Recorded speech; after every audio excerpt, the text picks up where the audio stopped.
여러분, 안녕하세요. 잘 지내셨나요? 저 맞습니다. 만두, 허만두가 돌아왔습니다. 예. 지금 너무 오랜만이어서 사실 카메라 이제 켜기 전에 많이 심호흡을 했는데도 좀 떨리네요. 많이. 그치만 네, 차분히 한번 말씀을 드려볼게요. 여러분 잘 지내셨나요? 8년 만에 뵙는데 제가 8년 사이에 뭐 목소리도 많이 변하고 외적으로도 많이 성숙해졌죠. 그래서 좀 못 알아보시는 분들도 있으실 것 같아요. 네, 저 맞고요. 오늘은 떨려. 긴장이 지금 너무 돼서 물 좀 마실게요. 핸드폰으로 촬영하고 있는데 여기를 봐야 될지 여기를 봐야 될지 모르겠거든요. 여기가 카메라 렌즈긴 한데 렌즈를 보는 게 이렇게 좀 부담스럽네. 그래서 오늘은 약간 좀 눈동자가 다른 데를 향하고 있지만 화면 속 저의 미간을 좀 자주 보고 말씀을 드려볼게요. 양해 부탁드립니다. 아직 시작을 못했어. 어떡해. 자, 여러분. 자, 제가 8년 만에 이렇게 영상을 켜게 됐잖아요. 그래서 그 이유를 말씀드리기에 앞서서 대체 이 8 years라는 긴 시간 동안 어떻게 지내왔는지 저의 근황을 많이 궁금해 하셨을 분들이 계실 수도 있겠죠. 물론 저를 잊으신 분들이 많겠지만 이 영상을 지금 보고 계신다는 건 그래도 저를 조금이나마 기억을 하신다라고 저는 그렇게 생각하고 여러분께 저의 근황과 지난 스토리를 말씀을 드려볼게요.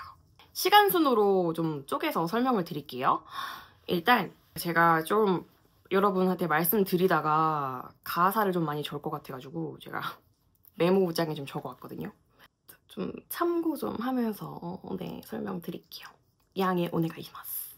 자, 우선 바야흐로 8년 전으로 돌아갔어. 제가 유튜브 활동을 멈춘 것이 20대 극초반이었어요. 이 처음에 말씀드릴 내용이 사실 딥할 수 있거든요, 조금.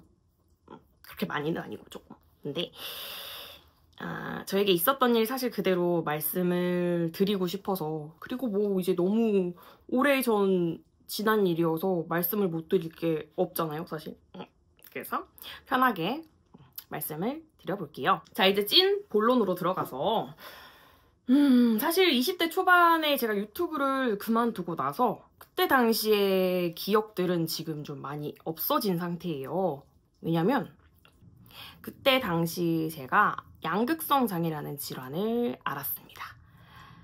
이 양극성 장애란 쉽게 말해서 우리가 조울증이라고도 많이 얘기를 하는데 이게 하루에 막 기분이 왔다 갔다 하는 게 아니라 일정한 그 주기에 따라서 사람의 기분이 막 들떴다가 막 가라앉았다가 이 양극단을 왔다 갔다 한다 해서 양극성 장애라는 이름이 붙은 거거든요. 그래서 그 질환을 이제 제가 아프다는 생각을 못하고 그 질환의 증상만 있으니까 되게 많이 혼란스러웠어요. 아픈 거보다 더 힘들었던 게 그 혼란스러움이었던 것 같아요. 왜 나는 이러지?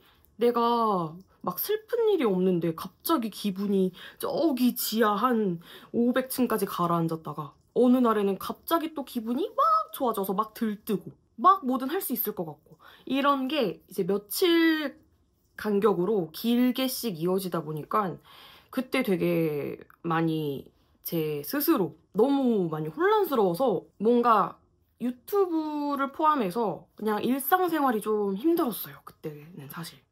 자, 혹시 몰라서 결론을 먼저 말씀드릴 건데 지금은 많이 좋아져서 굉장히 편안한 상태입니다.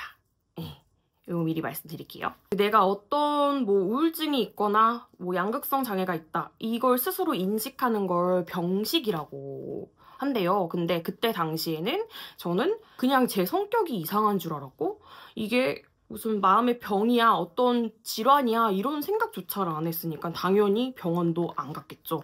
그래서 이 병식이란 게 없으니까 기분의 이 양극단이 더 심해지고 증상도 나아지긴커녕 더 점점점 심해지니까 되게 많이 힘들었던 시기입니다. 그때가. 예, 그래서 당시 친했던 친구들이랑도 연락이 다 끊기고 한마디로 인간관계가 막살이 났다. 그냥 인간관계가 터져버리셨다. 그런 시기가 있었습니다. 거의 은둔 생활을 했다고 보면 돼요. 진짜 그냥 집에만 처박혀서 맨날 만화 보고 웹툰 보고 그래서 그때 20대 극초반에 대한 기억은 그렇게 많이 없어요. 그렇게 지냈던 게 이제 저의 20대 초반이었고요. 다음으로 넘어갔어. 22살 때 일입니다. 22살 때 그렇게 은둔 생활을 쭉 하다가 어느 순간 근데 이거는 내가 지금 숨만 쉬는 거지 살아가는 게 아닌 것 같아. 내가 지금 이게 살아있는 게 살아있는 건가? 싶은 생각들이 많이 들었어요. 그래도 좀 약간 정신을 차렸을 때 어디든 취업을 해서 경제활동을 하자. 딱 이 생각이 머리를 스쳐 지나가서 그냥 제가 좀 그때 당시에 그나마 할 수 있는 일들을 막 알바몬 막 이런 데 찾아봤어요. 막 찾아보다가 제가 22살 때 쇼핑몰에 취업을 하게 됩니다. 쇼핑몰에 있는 큰 통합 방송실에 취업을 해서 그 안에서 사내 방송하는 업무를 맡게 됐어요. 백화점 가시면은 요새는 다 기계가 하긴 하는데 몇 년 전까지만 해도 우리가 했거든. 그거 사람들이 했단 말이에요. 막 안내 말씀드리겠습니다. 이런 거 있잖아요. 아무튼 이런 방송들 해주고 뭐 음악 같은 거 틀고 이런 업무들을 했는데 그때 이제 만난 동료분들이 굉장히 저와 잘 지내주셨고 그 취업 이후에 한 1년 정도는 선임분 한 분 때문에 좀 많이 힘들었었는데 이건 제가 나중에 개인적으로 썰을 한번 풀어볼게요. 하여튼 그 문제의 선임분이 나가게 되고 나서 그 이후에 이제 다른 동료분들이랑 되게 친하게 거의 자매처럼 잘 지냈단 말이에요. 나이도 또 또래기도 하고 그래서 되게 안정적이고 즐거운 사회생활을 했던 것 같아요. 그렇게 마음의 안정을 좀 찾으면서 그때부터는 제가 스스로 병원을 찾아가기 시작했어요. 그렇게 직장 생활하면서 내 힘으로 돈도 벌고 병원에서 처방해주는 약도 잘 복용하고 하니까 증상이 그래도 점점 조금씩 좋아지더라고요. 업무 자체가 좀 간단한 편이었어서 업무에 대한 스트레스 크게 없었고 무엇보다 그 자유로운 직업 환경이 너무 좋았어요.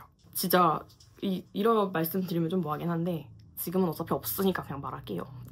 같이 일했던 동료들끼리 여기는 진짜 회사가 아니라 무슨 동아리방 같다라고 할 정도로 되게 저희끼리 잘 지내면서 막 좀 쉴 때 막 같이 춤추고 저스트 댄스 막 이런 거 하고 일하면서 치유도 받는 그런 행복한 경험을 했습니다.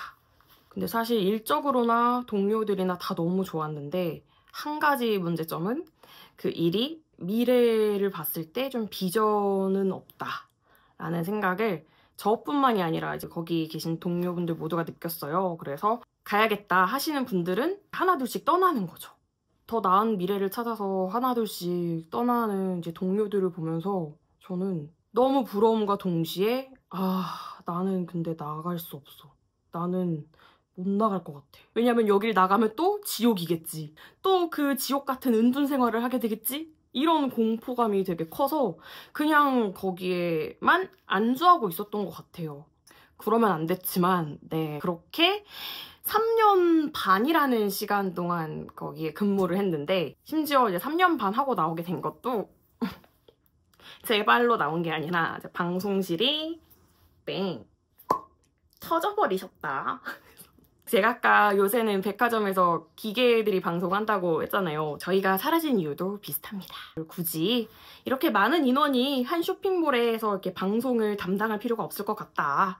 방송실이 아예 없어지는 걸로 결론이 나고 저희는 그 통보를 받고 한 달 뒤에 그렇게 쫓겨나게 되었습니다.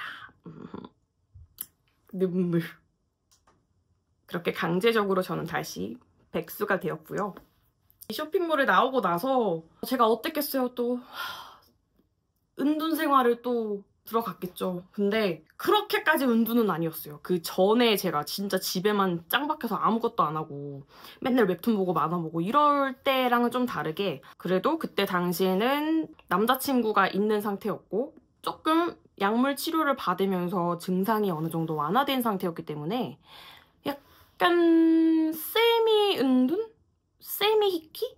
네, 요 정도? 요 정도로 지냈었어요. 한 3개월? 3개월 조금 넘게.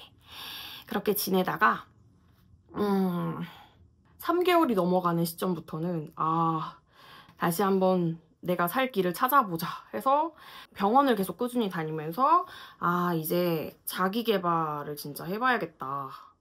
근데 뭐하지? 그래, 일단 운동부터 해보자. 왜냐면 집에만 있으면 가장 문제점이 침대에서 일어나는 게 가장 힘들거든요. 그러니까 몸을 움직이는 게 제일 힘든 거죠. 근데 그걸 깨야 내가 뭔가 인간답게 살 수 있을 것 같았어요. 그래서 당장 운동부터 등록을 했죠. 필라테스와 웨이트를 했습니다. 그때부터는 이제 꾸준히 운동을 계속 했는데 일단 필라테스 너무 재밌었고요. 그 다음에 웨이트. 그때 저는 매일 근력 운동 1시간 하고 유산소 존으로 가서 러닝머신을 30분에서 40분 동안 계속 뛰었던 것 같아요. 막 계속 뛰니까 자연스럽게 체지방도 많이 줄어들고 근육량은 늘면서 몸이 건강해지는 게 되게 빨리 보였어요. 왜냐면 맨날 가니까 내 시간이 일론 머스크니까 맨날 가니까 얼마나 살이 빨리 빠졌겠어요. 근데 그 모습을 이제 거울로 내가 보잖아요. 너무 기분이 좋은 거야. 기분이 좋고 와 나도 이렇게 살을 뺄 수가 있구나. 내 인생에 운동으로 다이어트 하는 건 없었는데 와 이게 되네? 하면서 뿌듯함, 성취감, 행복감 모든 긍정적인 감정이 들더라고요. 눈으로 보여지는 건강함은 내 몸이지만 사실 저는 내면의 치유를 더 많이 받았던 거죠. 그래서 그때부터 운동은 진짜 평생 놓으면 안 되겠다라는 생각이 들었고요. 이제 운동하면서 정신이 좀 건강해졌잖아. 건강해지면서 내가 운동으로 이만큼 치유를 받았으니까 나도 다른 사람들에게 이 운동의 재미를 좀 느끼게 해주고 싶다. 운동으로 좀 심리적인 건강까지 챙길 수 있다는 걸 좀 전파라고 하기엔 좀 종교 같은데 전달을 하는 그런 일을 해보면 좋을 것 같다 라는 생각이 어느 순간 뇌리에 딱 스치더라고요. 그래서 고민을 했죠. 어떤 쪽으로 하는 게 좋을까? 내가 했던 건 필라테스와 웨이트. 그 중에 저랑 결이 좀 더 맞는 건 필라테스였어요. 그래서 바로 그 쇼핑몰에서 얻은 퇴직금과 저의 모든 돈을 탈탈탈 털어서 필라테스 지도자 협회를 등록했습니다. 그래서 그 협회에 등록을 해서 가서 열심히 공부를 하고 자격증을 취득했어요. 그때가 제가 26살에서 7살 사이. 자격증을 따고 나서 거의 얼마 안 있다가 취업을 바로 했어요. 취업을 했는데 일단 일이 너무너무 재밌는 거야. 왜냐면 그 일 나랑 너무 잘 맞을 것 같아 해서 선택했던 직업이기도 하고 막상 해보니까 제가 담당한 회원님이 점점 건강해지는 모습을 제가 직접 볼 수가 있으니까 그게 너무 뿌듯한 거예요. 그래서 직업 만족도가 굉장히 높았습니다. 그리고 무엇보다 제가 일도 중요하지만 같이 일하는 동료들의 영향을 굉장히 많이 받거든요. 쇼핑몰에서 지방령 마냥 붙어 있었던 것도 사실 동료들 때문이에요. 거의 100%. 제가 취업한 이 센터도 원장님도 일단 너무 좋으시고 같이 일하시는 강사님들도 다 너무 착하시고 좋으셔가지고 너무너무 만족스럽게 다녔던 것 같아요. 제가 사람을 되게 좋아하는 성격인데 새로운 회원님들이랑 계속 만나면서 친밀감도 계속 쌓고 이런 것도 너무 좋았고 심지어 제가 그분들을 제가 배웠던 지식이랑 저의 노력으로 건강하게 만들어줄 수 있다는 그 사실이 너무 재밌었어요. 너무 즐겁고 행복하고 필라테스 강사 일을 하길 잘했다 라는 생각이 들었죠. 근데 또 여기서 반전은요. 저 퇴사했어요. 센터에서 퇴사를 한 지 며칠 안 된 시점인데요. 그러면 그렇게 재밌고 좋은 센터를 왜 나왔냐 하시겠죠. 제가 그 센터에서 1년 반 조금 넘게 근무를 했어요. 물론 되게 좋았습니다. 너무 일도 재밌고 사람들이랑 소통하는 것도 즐겁고. 하지만 너무 슬프게도 한 1년이 좀 지나는 시점부터 다시 그 양극성 장애 증상이 조금씩 나타나기 시작하더라고요. 예. 이게 제가 이제 관리를 계속 꾸준히 하면서 거의 잊고 살다시피 했던 이 증상이 제가 막 이제 일을 적응해서 잘 다니고 있는 시기에 갑자기 서프라이즈 하듯이 나타나는 거예요. 사람을 대하는 일인데 제가 이런 증상이 발현이 되면 조금 예민한 분들에게는 눈에 보인단 말이에요. 저의 이제 미묘한 표정이라든지 말투라든지 이런 데서.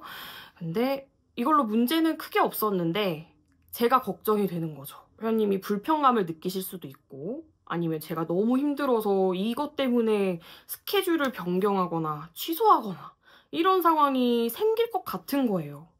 점점 이게 증상이 악화가 되니까 그래서 더 이상 센터나 회원님들한테 민폐를 끼치기 전에 잠깐 이쪽 일을 쉬어야겠다라는 생각이 들어서 작년 말쯤부터 이런 생각이 들다가 올해 초에 딱 결단을 내리고 퇴사를 결심하게 되었습니다. 좀 아쉽죠. 많이 아쉽고 조금 억울하기도 한데 어쩌겠어요. 이게 난데, 그쵸? 그래서 그런 저를 받아들이고 아무튼 이렇게 된 이상 퇴사했잖아요. 지금 다시 백수가 되었단 말이죠. 근데 저는 이전에 저처럼 백수인 상태에서 가만히 아무것도 안 하면 안 될 것 같았어요. 네, 그래서 이렇게 된 김에 이쪽 일 잠깐 쉬면서 내가 할 수 있는 다른 일을 찾아보자. 어떤 게 있지? 이참에 내가 평소에 되게 해보고 싶고 배우고 싶고 도전해보고 싶었던 일을 다시 한번 해보자. 너 이제 많이 강해졌으니까 할 수 있어. 이런 생각이 들더라고요. 그리하여 이렇게 카메라를 켜게 되었네요. 네, 유튜브를 다시 도전해볼까 합니다, 여러분. 많이 응원해 주실 거죠? 많은 응원 부탁드려요. 사실 아직 명확한 계획이나 구체적인 채널의 방향성 이런 건 없습니다. 그냥 없어요.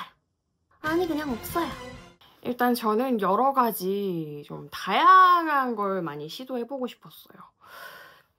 평소에 제가 배우고 싶었던 것도 많은 편이고 가보고 싶었던 곳 혹은 도전해보고 싶었던 거 이런 것들을 여러분에게 보여드리고도 싶고 일단 제가 가장 크게 바라는 방향은 원래 평소에 제가 가진 에너지가 좀 밝고 활발한 에너지인데 그 에너지를 여러분께 좀 팍팍 전달해드리고 싶다. 이게 이제 가장 큰 저의 바람입니다. 라고 말한 것 치곤 좀 딥하고 좀 어두운 얘기를 했는데 여러분께서 이 내용에 대해 그랬구나, 너무 안타깝고 좀 안쓰럽다 라고 생각해 주시는 것보다는 저 지금은 되게 많이 회복됐거든요. 퇴사했잖아요. 그래서 되게 많이 또 좋아지고 있어요. 그렇기 때문에 그냥 이 아이가 이런 상황 때문에 우리 만두가 그런 일이 있었구나. 그런 일이 있어서 그렇게 겨울잠을 길게 잤구나. 라고 딱 그 정도로만 생각해 주시고 재밌게 즐겨주시면 너무 감사할 것 같아요. 제가 여러분께 밝고 긍정적인 에너지를 드리고 싶은 게 목적이긴 하지만 제가 진짜로 좀 힘들고 아프고 그런 날에는 뭐 그런 모습도 여과 없이 여러분께 보여드리고 싶어요. 그냥 이제는 네, 저의 있는 모습 그대로를 여러분께 또 보여드리고 싶고, 또 그런 모습을 통해 같이 치유를 받으시는 분들도 분명히 있을 거라고 믿기 때문에 네, 그런 방향성을 한번 추구해 보도록 하겠습니다. 꾸준히 그렇게 나아가다 보면 이 만두로서의 정체성과 채널의 방향이 어느 정도 자리 잡히지 않을까요?